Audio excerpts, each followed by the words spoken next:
All right. Well, if there's nothing, no burning questions, I'll go ahead and get started.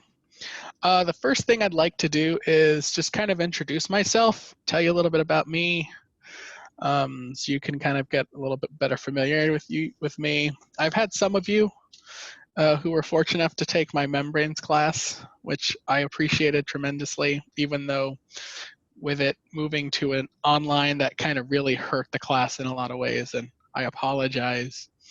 That got a little rough, but I'm excited to see some friendly faces here, as well as a couple from the summer, my 307 class. I'm glad you survived the summer, as well as Dr. Rowe's 308 offering. I know it was not easy.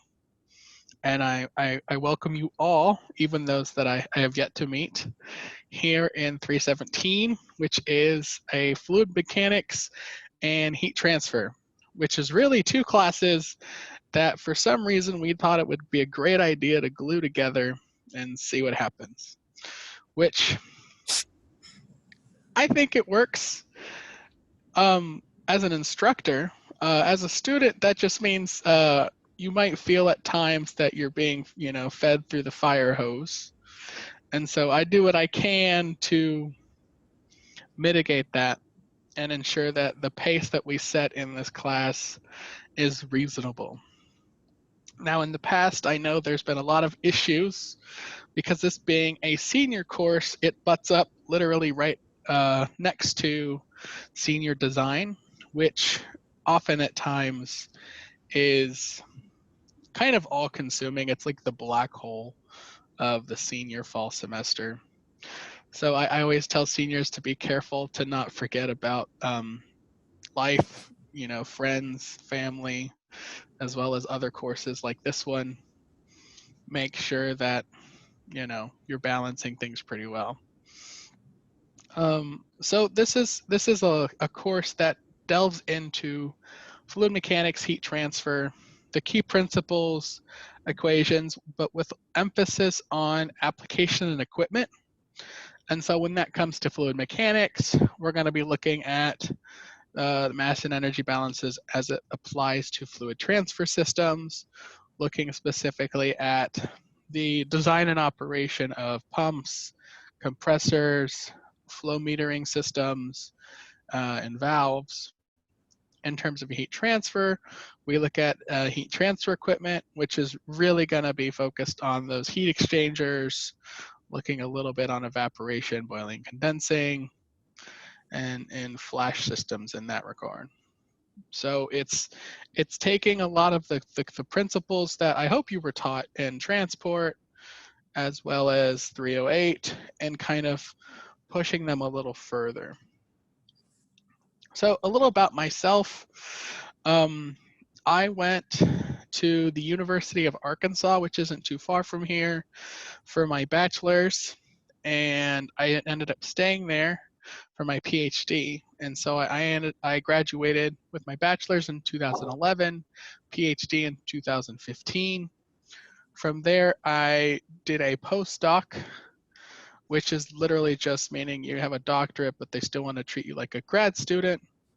But it was at the University of Colorado at Boulder, which 10 out of 10 would recommend going to Boulder and Denver.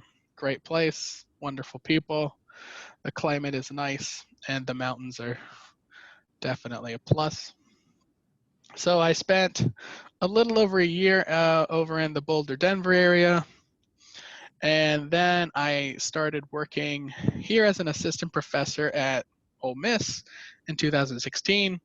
And so I've taught this class about 4 times. This will be my 5th time teaching this class, which, the good news for you, I kind of know where all the pitfalls are, where I struggle, where students struggle. And so I think that'll make for a much more pleasant course for everybody. In terms of some other things, let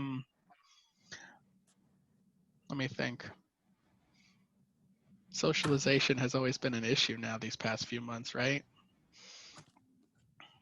You feel like it's been ages since you've seen certain people and you're like, oh my gosh, someone to talk to. And so I'm a pretty laid back person. I like to keep things not too formal because I think you learn and you enjoy class and things more if we're all having a good time. And so, don't be afraid to ask questions. Don't be afraid to ask clarification. I'm cool having a little fun here and there. Like I said, I want you guys to have a good time. I'm not just trying to, I don't know, what like David, lecture you to death about the fines of safety minutes and I don't know, back in Louisiana, whatever he says some days. I like to keep it a little more down to earth and how I talk and how I interact. I'm like I said, I'm pretty laid back. I'm hoping we'll be able to have a good time this semester, learn a little bit about fluid mechanics and heat transfer, and hopefully interact well and answer your questions and increase your confidence in these topics. Any questions? Anything that you'd like to ask? Anything I can answer? Or are we just gonna play a weird game of Hollywood Squares?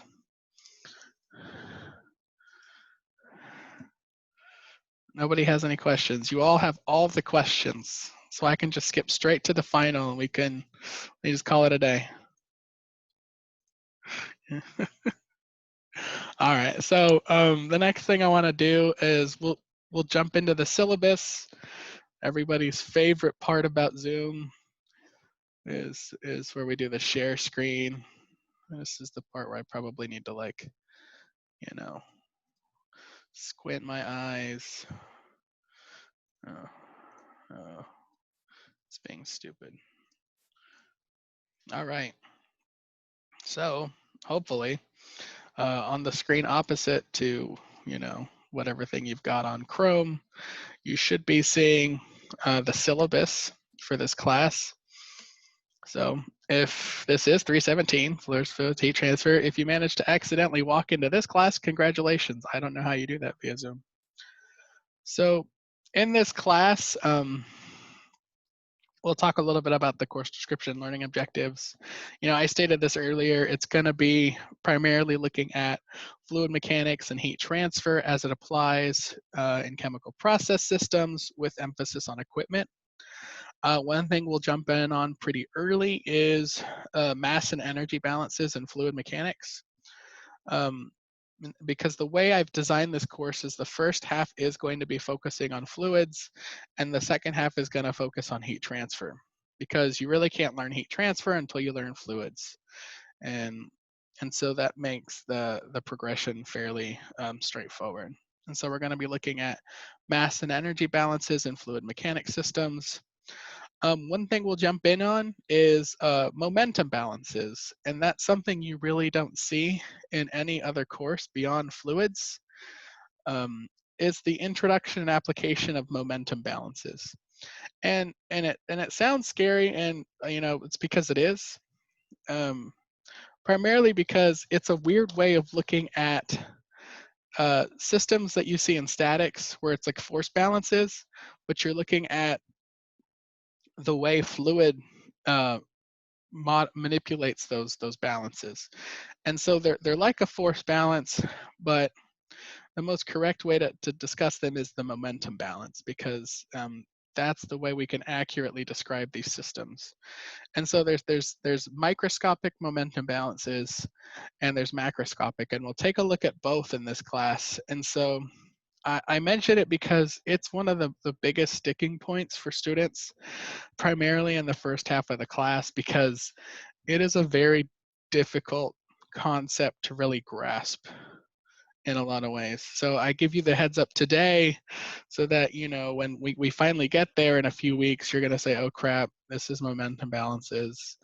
Let me close my other tabs and make sure I'm not playing League in the other window and pay attention. And so I think if you know that going off the bat, you'll have a better chance of doing well.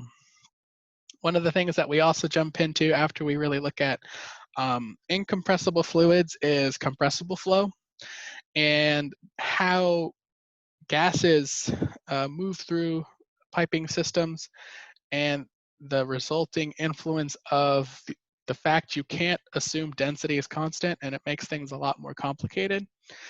And it's a lot of fun. It's a lot of really complex math that we'll jump into a little bit. But it's also a very important concept to grasp, because in chemical process systems, gases have got to move too, and so you got to know how the principles surrounding mass and energy balances change when gases come into the mix. Once we get through that, we talk about pumps, compressors, pump curves, compressor curves, look at the designs and how that influences our plant operation and things like that.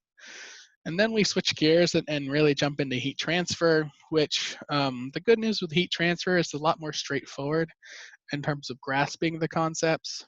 It might just take a little bit to do some of the calculations, but I know from experience and watching student performance, fluid mechanics is definitely the more difficult part of the course to really grasp and understand, and heat transfer is a little more straightforward. So there's good news in that. In terms of methods and instruction, a lot of the actual lecturing will take place via Zoom due to some, unfortunate circumstances. I know I had originally listed this course as a hybrid course. Oh, I just realized I wrote hybrid. Wow, that's fun. Great job, dude. Because I really wanted us to be able to go in and offer this class and lecture in person. However, the options I was given in order to deliver the course via an in-person format, I think would have been extremely detrimental to learning and your success in this class. And so, at the end of the day, I decided it would be better to meet a couple times a week in this virtual format than to only be able to touch base with you once a week in an in-person format. And so, for that reason and many more, I felt it best to move to this format. I know some of you are disappointed in that. And if you want to talk a little bit about that more, I'd be more than happy to, probably in office hours. Just know that that wasn't taken lightly. And this decision was largely because I wanted to ensure sufficient contact time and interaction with me and then a lecture format, irregardless of what that meant. But I know the more contact we have, the greater your chance of success in this course. Because, at the end of the day, I really, really hate flipped style classes where it's like, all right, here's a week worth of material. I'll take space with you in a week. That really doesn't help learning in a lot of ways. So in addition to that, a lot of the assignments beyond just these lectures, but the main assignments, those will all be available in Blackboard. I've adjusted my Blackboard structures to the point where the majority of everything was going to take place in course modules. And so in the Blackboard landing page, there'll be a tab on course modules. And in those modules will be everything that you need on a week-to-week basis, including all the lectures, these recordings, any notes, the assignments, and the quizzes. It's all going to be placed in those modules, so that when you jump into a certain module, you know everything you need to do for that week in order to stay on task and caught up in this class. Traditionally, I've split things out, but I've been politely informed by powers that be that the module design is more beneficial to students because everything's all in one place and you kind of have a checklist of I need to do A, B, C. I just need to go down this list in the module and make sure everything's been completed. Any questions on anything I've discussed thus far? Yes, Alahe. Are we meeting in person too during the week? Unfortunately, no. We will Okay. not be meeting in person during the week. Okay. Yeah, originally I wanted to, But at the end of the day, when I was looking at the reality of the situation, my predictions for the future, and the impact of doing a once a week offering, I felt like in the end, it wasn't going to be worth it. And so, yeah, so until further notice, we will not be meeting in person. Now, if, tomorrow somebody comes out with some miracle drug and this whole COVID situation magically disappears, we can talk, but until then, I will probably refrain from pursuing the lottery. So one thing I did want to put into the syllabus to kind of help you is this section on time management, which this section gives you an idea of my expectations for effort on average, primarily because in the past, students have struggled for one of several reasons, but by far the most common reason was underestimating this course and the time commitment that it involved to succeed. And so with this table that I've provided here in the syllabus, you can get an idea of about how much time and effort you should be spending on a given portion of this class. So for example, your homework should on average take a few hours to complete. Some weeks that will be more, some weeks that will be less. Quizzes, well, the good news about quizzes, they are going to be timed at 30 minutes, so they should only take you half an hour. The synthesis assignments, which I'll talk about in a little bit, should take you about an hour. Reading the textbook should take about an hour. Lectures or these kinds of meetings will be 3 hours of contact time a week, which as expected.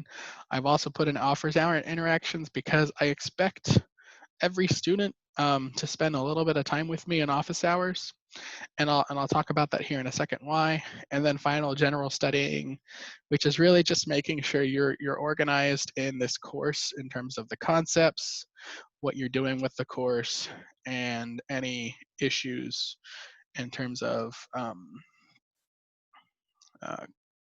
skill acquisition, skill development, and knowledge acquisition. So just kind of those general going over things and studying. So 9 to 10 hours a week is what I expect for this class, which should make sense because if you're spending 2 to 3 hours outside of class for every credit hour of a class, that kind of aligns with what about you expect. And so I just want you all to know, going into this class that, this is what it's going to take to really excel in this class. So speaking about interactions and ground rules for engagement. So, in the syllabus, I say success in the course largely depends on an open line of communication between the instructor and students. And so that means a few things for me and how I design courses. I get some pushback on this by students, primarily because I design my course, particularly assignments, such that in order to do fairly well, you must interact with myself or your classmates to some degree. And I do that because in addition to just learning concepts associated with, fluids and heat transfer, I firmly believe that instruction should also focus on skill development. And so for this class, the skill I emphasize is communication and open lines of communication between yourself as well as myself. Because when you go and work in a career, whatever career it is, you're never going to be given what's considered a well-defined problem. No one's going to hand you a homework set at 8 o'clock on Monday morning and say, I want this done by 5 o'clock. Your boss is going to come by, you're going to have a meeting, it's going to take way too damn long, the coffee's going to be terrible. And he's going to say, I'd like you to look into, seeing whether we can upgrade, the pumps on, line 4. How much is it going to cost, and is it going to be worth the return on investment? And that's really going to be it. And he's going to be like, check in with the operators, see what we can do. We'll touch base on Thursday, right? So it's up to you to figure it out what it is you need to know and who you need to talk to make it happen. And so some of the homework problems are going to be designed in that way, where there's going to be some information that may be missing, some things might be a little bit vague, and some things might confuse and annoy you. That is done by design, because I want you to touch base with me and say, hey, I see you wrote this kind of annoying. Can we talk about this so I can really understand what it is you really want me to know? And I'll say, sure, let's talk. All right. And so just know that going in, that some of these homework sets, some of these assignments, you're going to read it and be like, that stupid Dr. Lopez, what the hell is he saying? Let me go send him an email, or let me go talk to him, figure out what the hell he really wants me to know. And I'll be like, great, let's talk about that. And sometimes it'll be like, yeah, you need to look that value up. Or I'll be like, did you try to Google that? Because, Google is your friend. And sometimes it'll be like, oh crap, I probably wrote that stupid. I wrote that wrong. Oh yeah, that number shouldn't be that. Let me fix that and send an email to everybody. That happens. I'm human. I'll admit. Because, I even wrote high brick course syllabus on this PDF, which my OCD is like, flaring right now.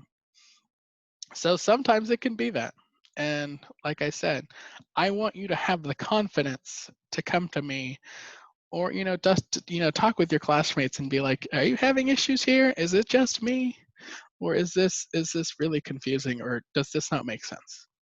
Because sometimes you're right, it just may not make sense. Or sometimes I'd be like, no, I meant that way, and I want you to look at it this way, or, you should probably, move down this train of thought. I think it's extremely important for engineers to be able to reach out and to maintain open lines of dialogue to ensure that, everything moves smoothly and everybody's on the same page.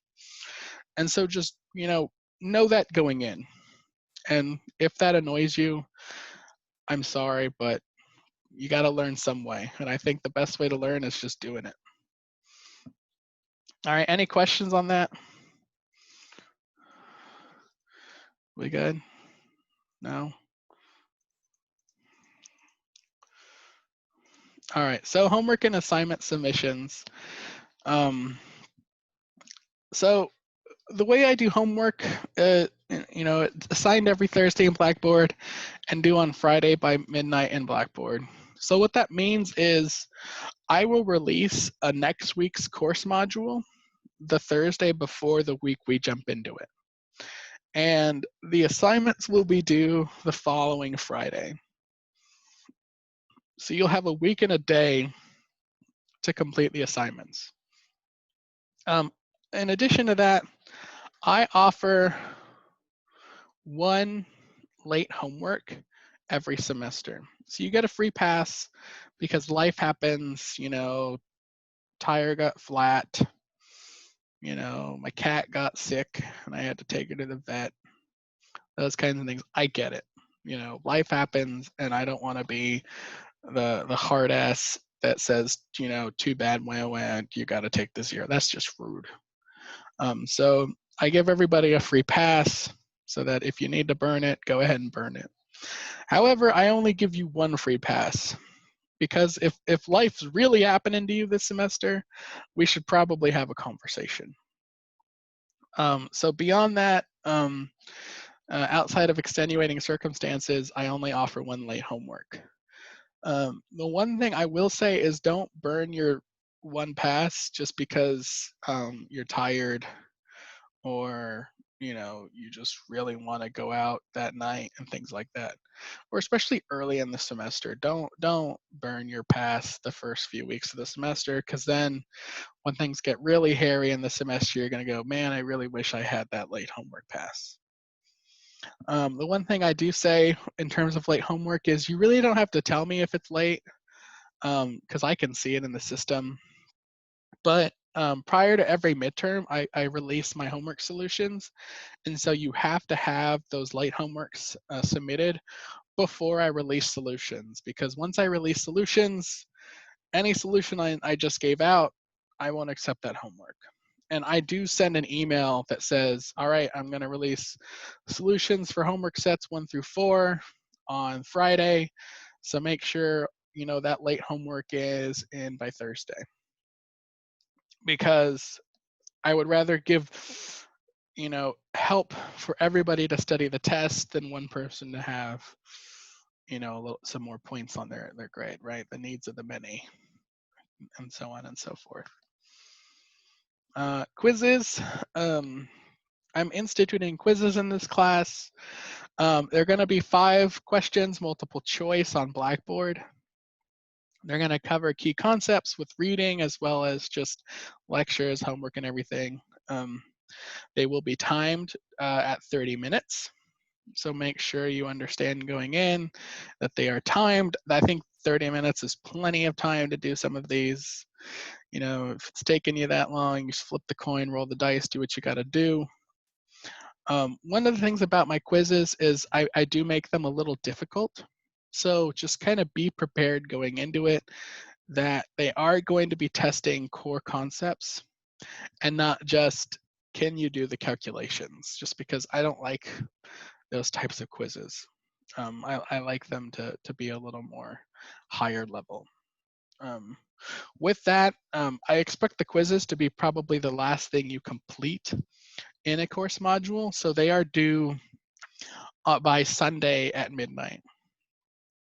And so with the homeworks being due Friday at midnight, the quizzes are that, you know, Sunday at midnight to give you a little more time. And that way not everything's not due in the same day. That I don't think that helps anybody. Dr. Lopez, I have a question about the quizzes. So Yes. are they going to be released on the same day as assignments? Yeah, everything will in a course module will be released the same day. Yeah, and so it'll all be found in those modules. Very good question. All right, in terms of exams, there are 2 midterm exams and a final exam. The first midterm will be the end of September from 6 to 9 p.m. The second midterm is the end of October from 6 to 9 p.m. And the final is November 23rd as dictated by the administration from 8 to 9:11 a.m., which I'm sorry, nobody wants an 8 o'clock final, but the Tuesday, Thursday at 9:30 slot kind of gets burned in that regard. So the exams will occur on Blackboard and using Zoom. The way I'm going to do is I'm going to release the exam at 6 p.m. and I will close the submission window at 9 p.m. And then I will make myself available on Zoom to answer those wonderful clarification questions so you can make sure that you understand what I'm asking and things like that. They will be open book, open notes, because I don't want to police that. And if you need to miss an exam or reschedule it, let me know and I'll see what I can do. All right. All right, so if I'm honest, I'm not really sure why this is so far down, but it is. Required materials for the textbook. All right, so the textbook is McCabe, Smith, and Harriet. Unit operations, it looks like this. Can you see it? I get to be that person. Oh, never mind, my background doesn't like books. Just makes me disappear. Well, it's, you know, I'll turn off my background. How do I do that? Video settings.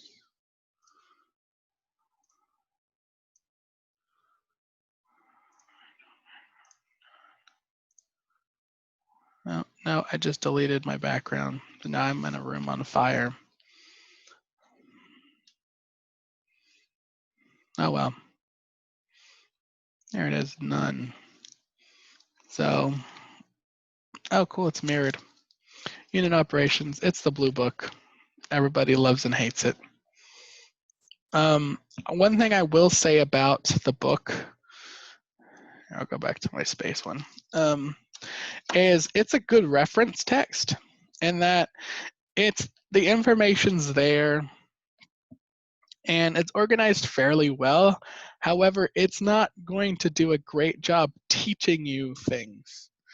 And so, you know, learning things for the first time, it's not gonna do do a whole lot for you.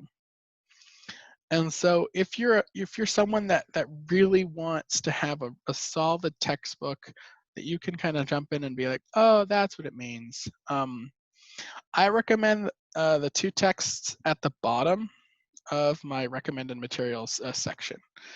Primarily for fluids, it's going to be the Wilkes text. Fluid Mechanics for chemical engineers.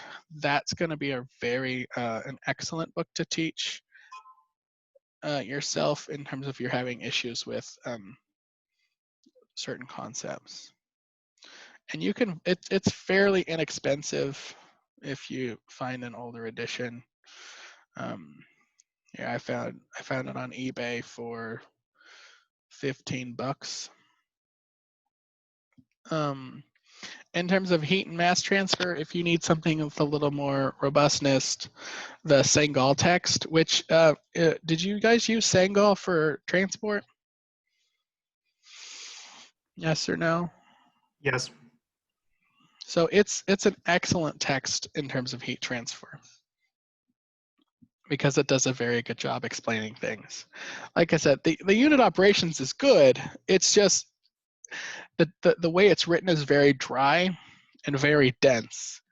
And so it's a little difficult on the first read to really get what it's saying because it's so condensed. It can leave a bad taste in your brain.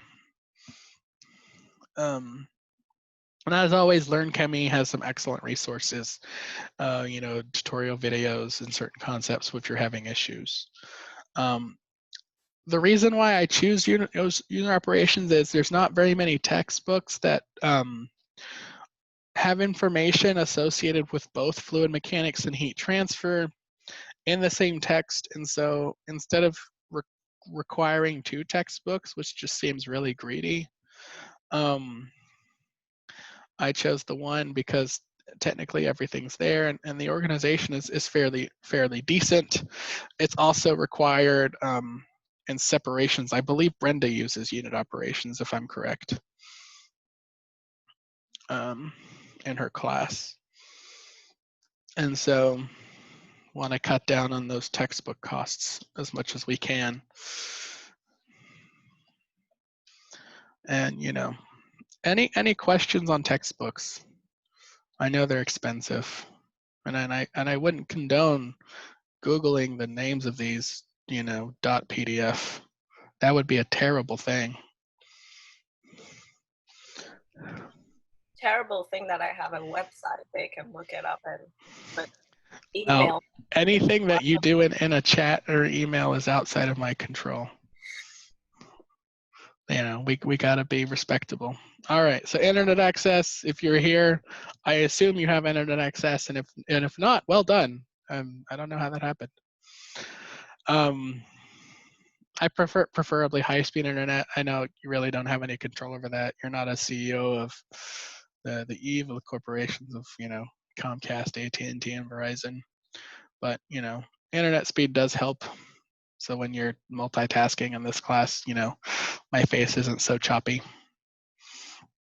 In terms of software, you need Excel. If you haven't learned that by now, I'm sure Mr. Carroll will tattoo it on somebody's arm about Excel is life. And Word, things like that. Adobe Reader is going to be really helpful because I do like to send and transmit things via PDF. Blackboard, we're going to be doing things by Blackboard, so you need something that can do Blackboard. And I like this, the tech support. If you have issues with technical difficulties, I'm sorry, I don't know how to help you. That's why we have IT. I would recommend reaching out to Ware Hall. Oh, I like that. Aaron's like, where is this magical website?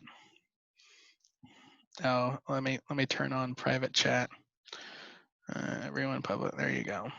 So what happens in the chat stays in the chat, I guess. You should be able to chat Elahe with your, I know, John gave me that link. And so shame to have all those textbooks at your fingertips. Anyways, let me know if you have any issues in terms of getting on to things. I'm always happy to help, or at least point you in the right direction to help. In terms of communication policy, I really put this in here because I don't know how many times I get an email, 10 minutes before a homework assignment's due, and it's like, I have no idea what to do on like problem number 4. And I'll be like, well, the first thing is probably not email the instructor 10 minutes before it's due. That would help. So I tend to be pretty on top of my email. However, I do have a family, and I have a wife and a 3-year-old son who kind of runs my life right now. So in the evenings, I usually am defending myself from his onslaught of Legos. So if I don't get an email response immediately, it's probably because I'm off doing other things. I will check it from time to time, but don't expect an immediate response.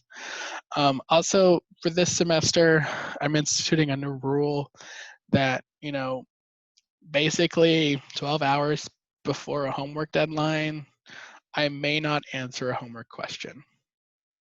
Just because in the past, when homework's due on Fridays, usually Thursday at noon, is when I start to get the wave of emails of everybody going, oh, homework's due tomorrow, I should probably give it a shot. And they'll be like, oh man, this is weird. Let me go talk to Dr. Lopez. And it's like, Thursday evening, Friday morning when I get all the emails from people. So start it early and ask those questions early. Just so you're not really annoyed with me when I don't respond to something because the deadline's in 3 hours. Or okay. In terms of grading in the class, homework will be 25% of the class. Midterm exams will be 35%, which means each one will be 17.5. Attendance will be 10%. Quizzes will be 5%. Final exams will be 25%. And so what that means is your exams are going to be 60% of your total grade in the class. So don't underestimate that those will be make or break instances. And my exams in this class are not trivial. So, I like to openly admit to students, I have trouble writing reasonably timed exams. I've gotten better over the years. Trust me, you did not want to be there in my first year here, those exams. But just be prepared. You guys, it's open book, open notes, and it's virtual. So I design with that in mind. In terms of the grading scale, the university officially uses a plus-minus system. I don't like minuses. They don't help you. So I've developed what I call a plus-not system, which means if you get the 90 or above, you get an A. Great job. A minus is just mean. And I'll give you the B plus when it's deserved, the B, C plus, and C. However, I don't have a C minus in this class. And this is another one of my weird rules, particularly for this class, because over the years, students have kind of blown it off. And so it's left a bad taste in my mouth to the point where I don't want what I call low flyers in the class to not to succeed, but to feel that you can kind of fly under the radar. And so that 73% is a fairly firm cutoff. And so if you don't make above a 73, you don't get the quote unquote passing grade to move on. And I know it's an unfortunate system I've had to implement, but I've done it because at the end of a course, I always organize all the grades and all the students by percentage. And so I put everybody in a row. And between the C plus, C, and D, there's usually a significant gap in those grades. And so I don't want somebody shooting for just what you need to quote unquote pass. I ask you to aim a little higher. And I, truth be told, the majority of students make A's and B's. I've only, handed out a handful of C's, D's, and F's. And so I'm not gonna say that you really have to try to fail this class, but it's one of those, I tell you the pitfalls, and if you don't learn from that, it's unfortunate that you learn the hard way. And so I ask you, please don't learn the hard way, because it's not a cheap lesson to learn. All right.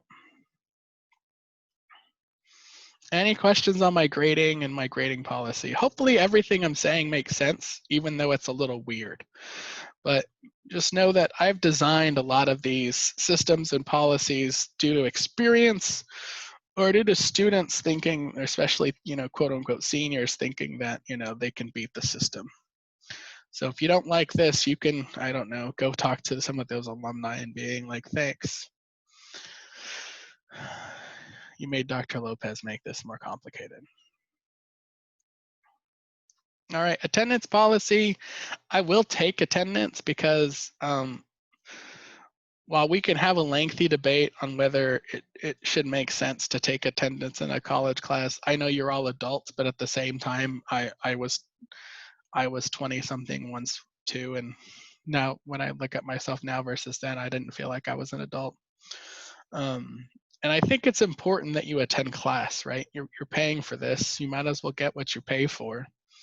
And I can share with you study after study that says, participation and effort and attendance in a course largely correlates with success and performance.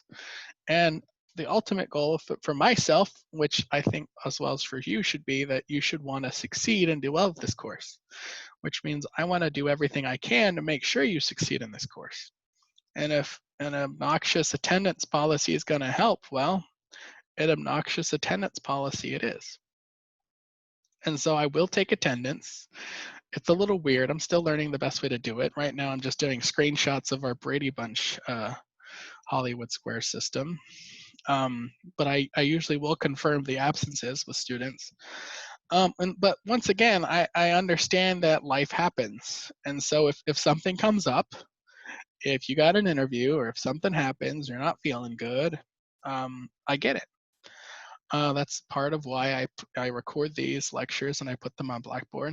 All I ask is, once again, that open line of communication. You just politely let me know, and I will say, I'm sorry, I hope you're feeling better, or, that sucks that you lost that tire. It happens. I blame Kroger with their terrible parking lot right now. And I'll give you the credit for class. I don't want to take points away, but at the same time, if you're gonna disappear and ghost me, that's not very kind. So just let me know, and you don't have to worry about losing points over it.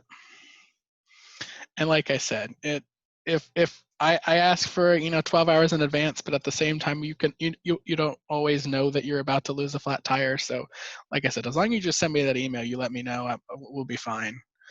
The only thing is I always kind of like investigate the reason, or I'll ask something. Some things I find are excusable, some things not so much. Like, I get the Starbucks line can be really long, but you can just download Zoom onto the phone and then switch to your laptop. Or I had one student one year who just ghosted class because he got invited to the Masters, which I get, but he didn't bring anybody back a shirt or anything, so that wasn't very kind. So I know the audacity. Which is kind of funny because even I told that to Dr. Smith, and Dr. Smith looked at me and he goes, I probably would have done the same thing. And so, like I said, life happens, and I know class is just part of it. Last but not least, disability accommodation. I'm more than happy to accommodate anybody that requests it. I just ask that you go through the student disability services offices to make sure that accommodation is known and documented. And please, please don't don't ask or don't send me the thing the day before a midterm. Nothing makes me want to bang my head on my desk more than getting an accommodation like 3 hours before an exam. Just because I have to plan for those, and with it being a night exam, because the most common is extra time on an exam, and I get that anxiety is an issue. But I have to plan for those, and with it being a 6 to 9 p.m. exam, a 6 to 10:30 p.m. exam, or a 6 to midnight, whatever that is, that's not pleasant. So please give me a heads up, and I will work with you. But if you surprise it on me, I don't know. I might flip a coin. We'll see. Okay. All right. That's all I have for the syllabus. The rest is, I think, just I don't know, administration stuff. Yeah. Verification policy, privacy policy, policy. I'm not the provost, so we can skip that. Any other questions? I'm excited to interact with you all. Like I said, I know this is not the best format, but I will try to make it as enjoyable as possible. And what I will ask is that you interact with me as much as you can. I know some days you're not feeling it, but the more you interact with me when I ask questions, I think the better time we will have, or the more enjoyable of a time we will have. So any questions about the syllabus, the blackboard, the class, anything that I can answer? Or you guys just know everything? Or you just, yeah? Maybe? I have a question. All right, shoot.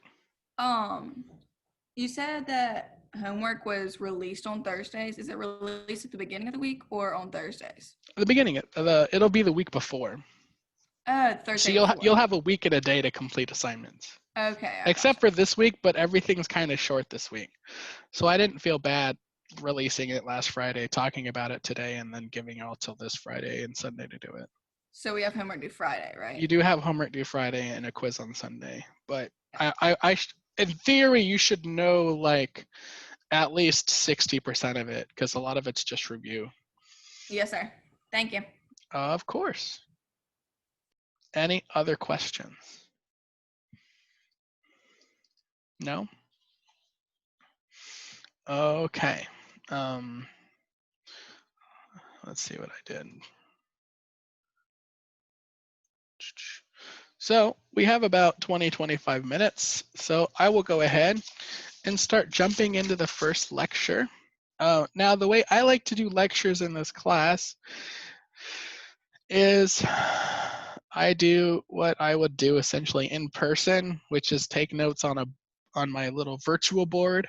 I think this helps for a number of reasons, because one, I can share this with you all after class, and two, I think it's a little more interactive and engaging in terms of just writing on a chalkboard and then getting covered in dust in those situations. So these next first few lectures are going to largely be review.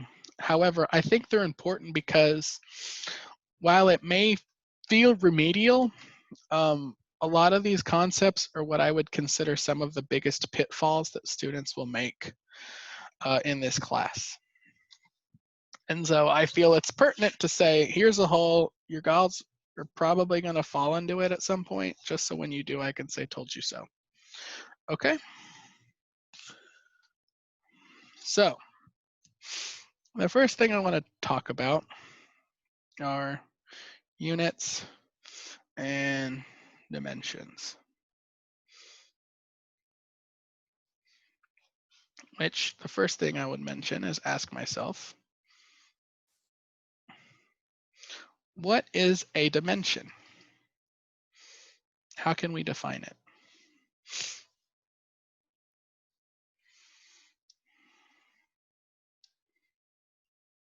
What do you guys got? What are your thoughts?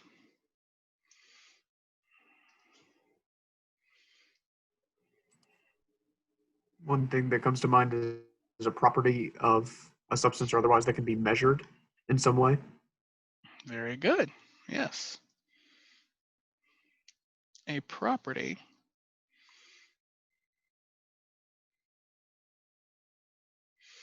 that can be measured.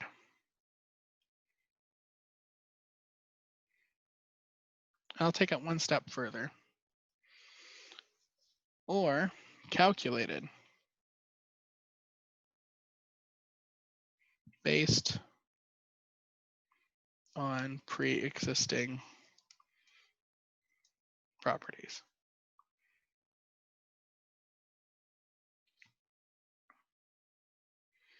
Meaning you could take dimensions and do math with them to create new dimensions. And so with dimensions, we have to organize themselves so that we can communicate and understand what the hell we're all talking about by defining units, which is a definitive magnitude of a property.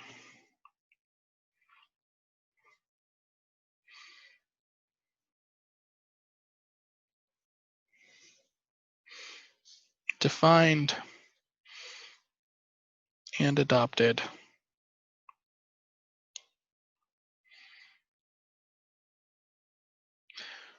by convention or law.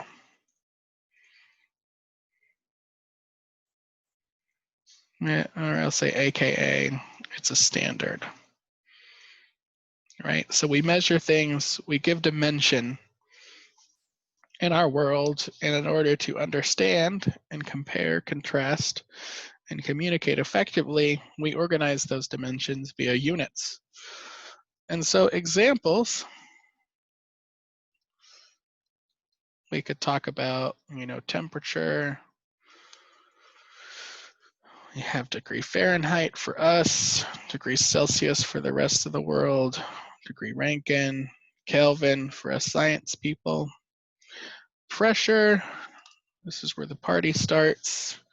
We have bar, atmospheres, PSI A, PSI G,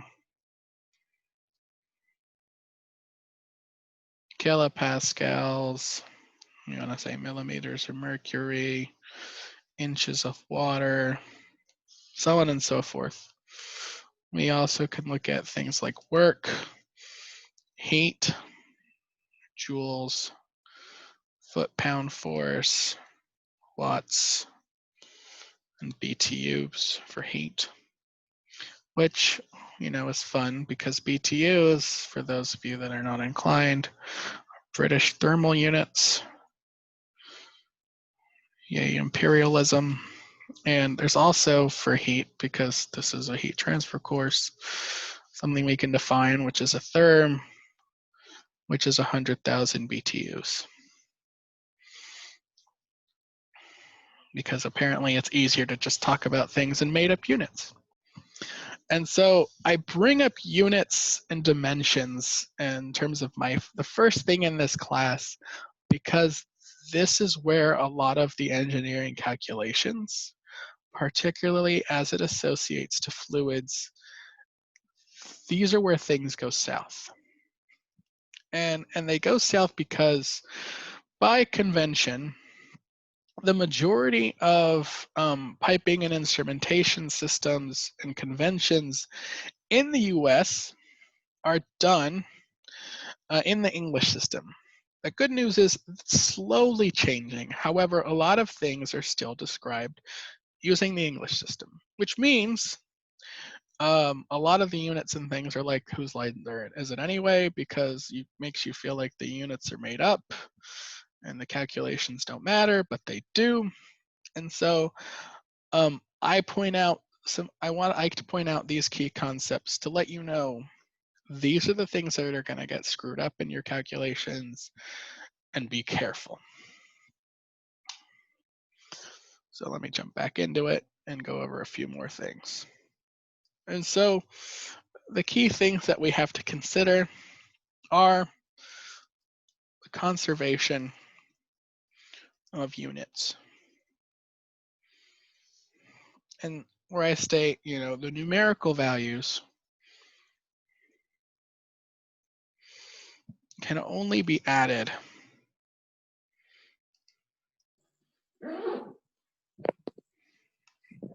and yes, I do apologize for my handwriting. It can be terrible at times, and by times I mean all the time. or subtracting.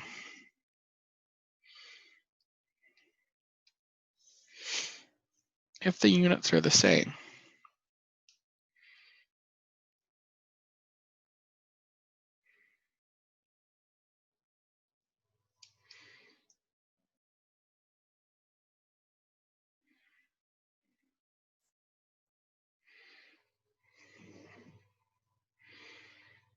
All right, so I got a question in the chat that says, are there any formulas that have been created that bridge the gap between each system where it is a new law that describes particular movements, say in fluid dynamics? Yes, to some extent. And we will get to that here in a couple weeks in terms of how we bridge the gap and some of it. A lot of it can be done mostly through unit conversions. However, some situations you have to be a little careful with them. And I will touch base on that here in a second. So that is a fair question, Mitch, and I will answer that here all in good time. So thank you for that question. And so, conservation of units, numerical values can only be added or subtracted if the units are the same. You guys have all seen this. That just really means, you can't say kilograms plus feet per second equals kilograms feet per second. And I say that because there are equations, particularly energy balances that we'll get into, when there's going to be a lot of terms. And the units of those terms are going to be largely confusing. And so I say this because I want you to kind of, I'll kind of, what's a good color? Keep in mind in terms of, ensure the units of each term are equivalent prior to performing your calculations. All right. And like I said, it might seem a little trivial, but I assure you it is not. Because the units that can be presented are in a different ways. Because and I'll be honest, usually the worst culprit is pressure. And so I can describe pressure in a lot of ways, as I showed you earlier, right? I have PSI, kilopascal. I also have inches of water and millimeters of mercury, right? So these are, by convention, pressure units. These are also pressure units, but at the same time, these are length units. And so it can get really tricky when we're looking at certain energy balances, particularly where pressure is involved, ensuring that the calculations can be done properly. And so when I say, ensure these units are the same term or equivalent before you do the calculations, this is what I mean, right? PSI, kilopascals, inches of mercury, millimeter of mercury, they're the same, but at the same time, they're not. And this is where a lot of the confusion and where these pitfalls kind of happen. And so you have to really kind of do some due diligence when we start lining up terms for these calculations. Now, we'll touch base on energy balances hopefully by the end of next week, and it'll make a lot more sense there. So is there any questions on that? Or are you kind of starting to kind of understand the point I'm trying to make in terms of the issues that arise with units? Yeah. All right. All right. So the next thing I like to touch base on is dimensional analysis. And I argue that dimensional analysis is the most important tool for this course. And I think it's one of the most important tools of engineering calculations just in general. Because with dimensional analysis, not only can we do, our fun and conventional unit conversions, but we can also derive engineering formulas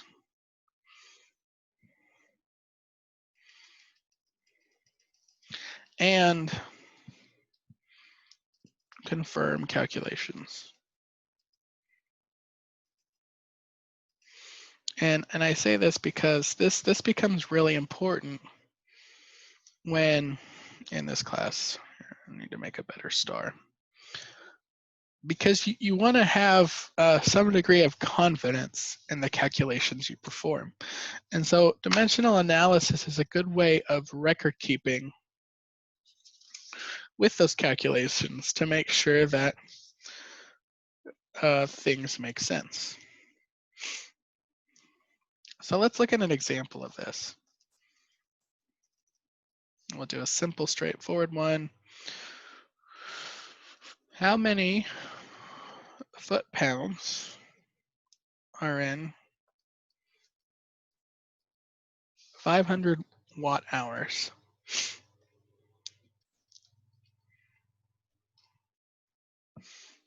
Well,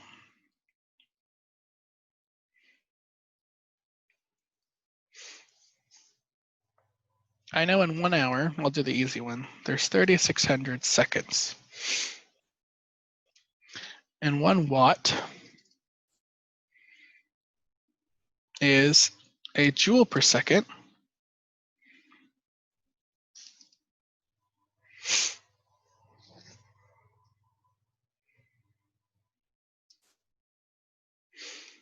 So what is a joule?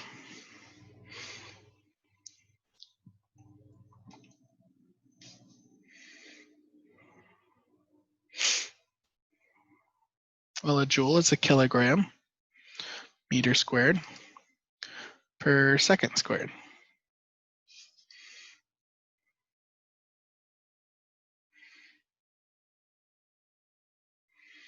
And so I need to convert my kilograms to pound mass. So 1 kilogram is 2.2 pound mass.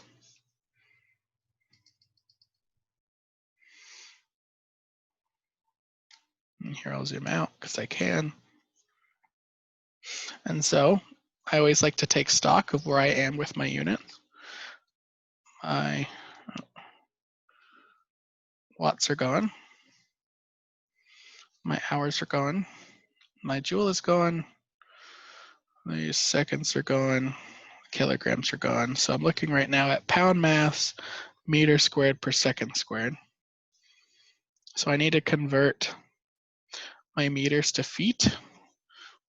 So in 1 meter, there's 3.28 feet. So I need to square this. And so that gives me pound mass feet squared per second squared. And so what I'm missing here is a term we call G sub C, which is 32.2 pound mass feet for pound force second squared. So if I do this, my meter squareds are gone, my second squared is gone, my pound mass is gone, and 1 of my feet is gone. And I should be left with foot pound force. And if you do that calculation, I'm just kind of doing it for you for the sake of time.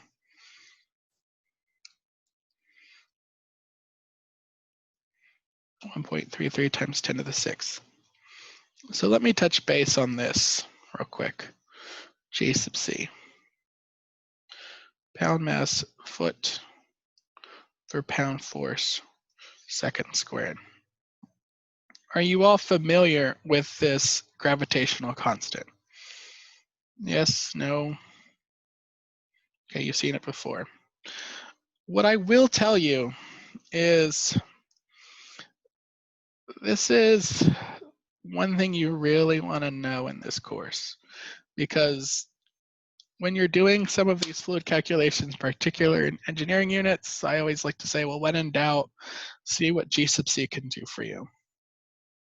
And so this goes back to some things I like to say is, in terms of memorization and things, I don't require students to memorize anything, but you should start to kind of know certain things, like what G sub C is and the density of water and things like that.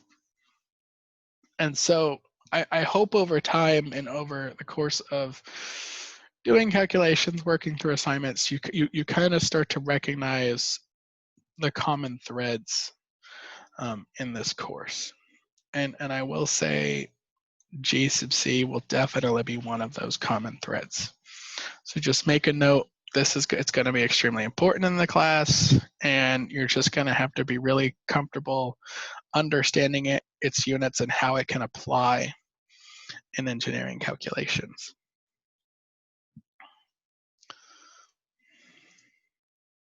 All right. So that's my little spiel on these engineering calculations. The last thing I have for you all today on these topics is the importance of, wrong color,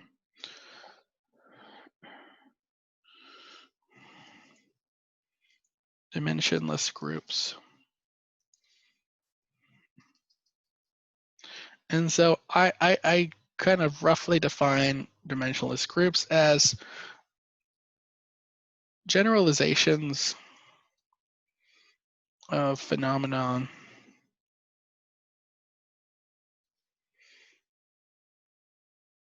to approximate behavior under specific condition. And I know that's really vague, well, but I'm trying to define a wide net. And so, generalizing phenomena to approximate behavior under specific conditions. What that means is engineers are lazy, and we like to have simple, shortcut approaches to take a wide variety of circumstance and situation and being able to lump them into ways that are easily interpreted.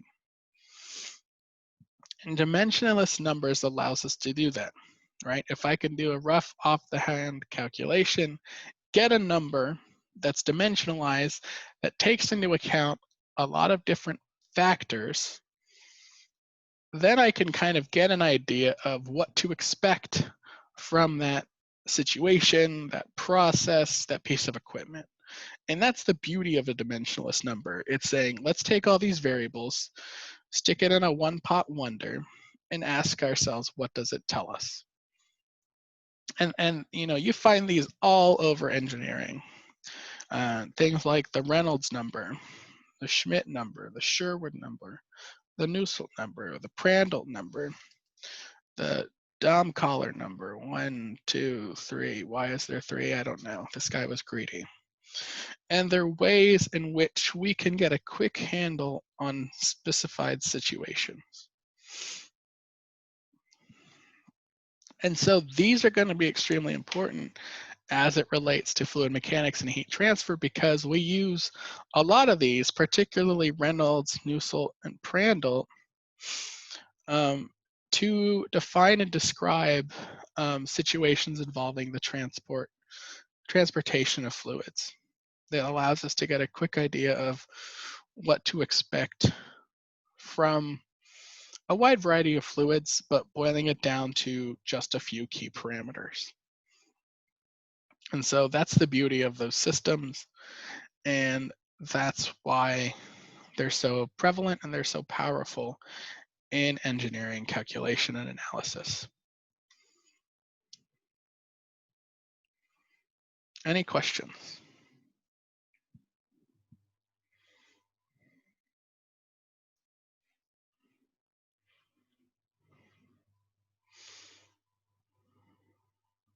So one last question I see in the chat is, will we create dimensionless groups for case-specific situations in fluid mechanics besides the one that we will learn? And I think what you're asking is, you won't quote unquote make your own dimensionless groups. A lot of what I see in certain, and even in the unit operations, is identifying it and trying to derive your own dimensionless group. I tend to avoid that just because in a lot of ways it ends up being more trouble than it's worth. And so for the most part, we're going to stick to just a handful, because I think what we can get from those are good enough. So you don't have to worry about me saying, based on these conditions, see if you can plot a dimension group as a function of these variables versus these variables and see what it tells you. I'm really not one to do that. All right, and I guess if there's no questions, I think this is a really good place for us to stop. Thank you all so much for your attendance, your attention. Once again, I'm really excited about the semester. Excited to interact with you all. And I really hope that you have a great semester and a great day. And if you need anything, feel free to reach out to me via email with questions or comments. I'm here for you guys. And I want to do what I can to ensure that you all succeed and you all enjoy and have a great semester. Have a good day. All right. Take care, guys. Thank you.